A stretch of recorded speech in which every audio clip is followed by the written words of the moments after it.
जी औज़ुबिल्लाहिमिनश्शैतानिर्रजीम बिस्मिल्लाहिर्रहमानिर्रहीम। आज की वीडियो में हम बात करेंगे ओवर थिंकिंग पे, बिकॉज मेरे ऑफिशियल पेज पे 169 क्यूरीज़ रिसीव हुई और इनमें से 120 क्यूरीज़ में एक ही चीज़ बार बार रिपीट हो रही थी, कॉमन थी।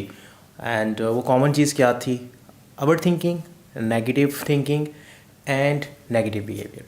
सो कैसे हम ओवर थिंकिंग को कंट्रोल कर सकते हैं, कैसे हम ओवर थिंकिंग के लूप से बाहर आ सकते हैं, कैसे हम नेगेटिव थिंकिंग को कंट्रोल कर सकते हैं और नेगेटिव की जगह पॉजिटिव हो सकते हैं, कैसे हम नेगेटिव बिहेवियर को ब्रेक करके एक पॉजिटिव बिहेवियर की तरफ शिफ्ट हो सकते हैं। तो आज की वीडियो में हम बात करेंगे कि बेसिकली ओवर थिंकिंग है क्या और कैसे हम ओवर थिंकिंग के प्रोसेस से निकल सकते हैं। तो सबसे पहले हमने समझा कि ओवर थिंकिंग है क्या, ओवर थिंकिंग का अमल हमारे माइंड में कैसे होता है, ये प्रोसेस क्या है।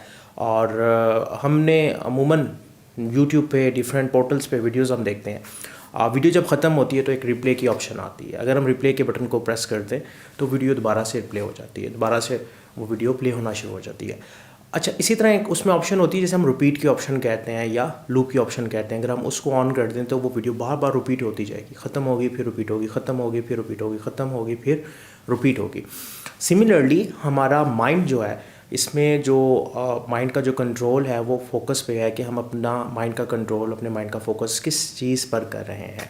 सो अमूमन हम अपने माजी की कुछ यादों में या फ्यूचर की कुछ चीज़ों के बारे में बार बार सोचते हैं और अपनी सोच के फोकस को बार बार उस चीज़ पर रखते हैं, जिसकी वजह से वो सोच, वो थॉट बार बार हमारे माइंड में रिपीटेडली उस वीडियो की तरह परफॉर्म होती रहती है। अब वो बेसिकली ओवर थिंकिंग का एक लूप बन जाता है और हम उस लूप में स्टक हो जाते हैं और हमें समझ नहीं आता हम बाहर कैसे हैं।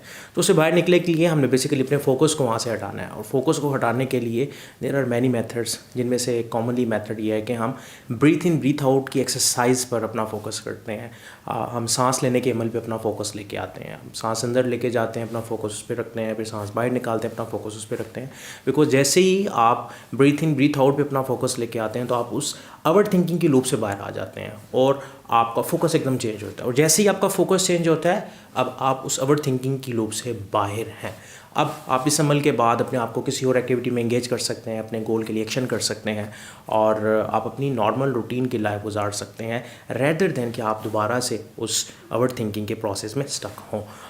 अब दूसरी चीज़ इसमें यह है कि ओवर थिंकिंग के प्रोसेस से स्टक निकलने के लिए आपने अपने एक्शंस बढ़ाने हैं। बिकॉज ओवर थिंकिंग की एक रीज़न ये भी है कि हमारे जो एक्शंस हैं बहुत कम होते हैं और जबकि हमारे सोचने का अमल, थिंकिंग का अमल बहुत ज़्यादा होता है। हम हर चीज़ के बारे में से सोचते रहते हैं, अमल नहीं करते। बिकॉज जब आप एक्शन करते हैं तो वो इन्फॉर्मेशन, वो नॉलेज जो आपने थिंकिंग प्रोसेस से रिसर्च करके इकट्ठा किया है, उसकी वैलिडेशन होना शुरू होती है। आपको पता चलना शुरू होता है कि आप जब प्रैक्टिकल किसी चीज़ को परफॉर्म कर रहे हैं तो आपको क्या फीडबैक मिल रहा है। So action is very important part, because over thinking में अमूमन वो लोग स्टक होते हैं जो एक्शन कम करते हैं, सिर्फ सोचने पे अपना फोकस रखते हैं।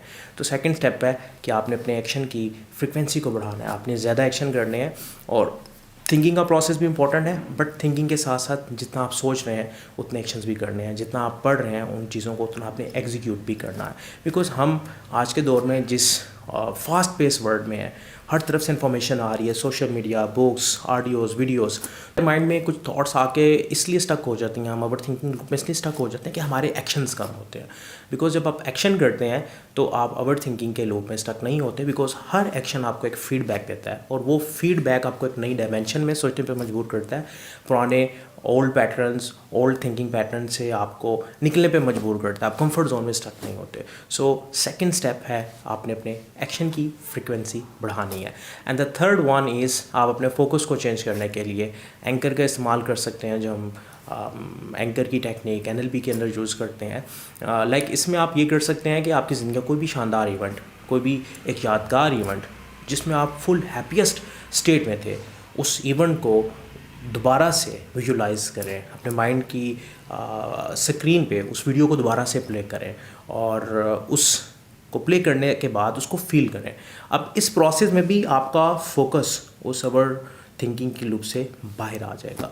सो ये 3 स्टेप करके आप अपने फोकस को उस ओवर थिंकिंग की लूप से निकाल सकते हैं जिसमें आप स्टक थे, जिसकी वजह से आप डिप्रेशन में, प्रेशर में चले जाते हैं, जिसकी वजह से आपको लगता है कि वक्त गुजर रहा है और रिजल्ट्स नहीं आ रहे। सो ओवर थिंकिंग से निकलने के लिए अवेयरनेस के बाद ये 3 स्टेप आपको ओवर थिंकिंग की इस लूप से निकाल सकते हैं। सो उम्मीद करता हूँ ये वीडियो आपकी ज़िंदगी में ज़रूर कुछ ना कुछ वैल्यू ऐड करेगी। इंशाल्लाह मज़ीद वीडियोज़ में आपके लिए बहुत से सवालात जो अभी पेंडिंग हैं उनके जवाब भी रिकॉर्ड किए जाएंगे और बहुत जल्द हमारे यूट्यूब के चैनल पर अपलोड कर दिए जाएंगे। Thank you.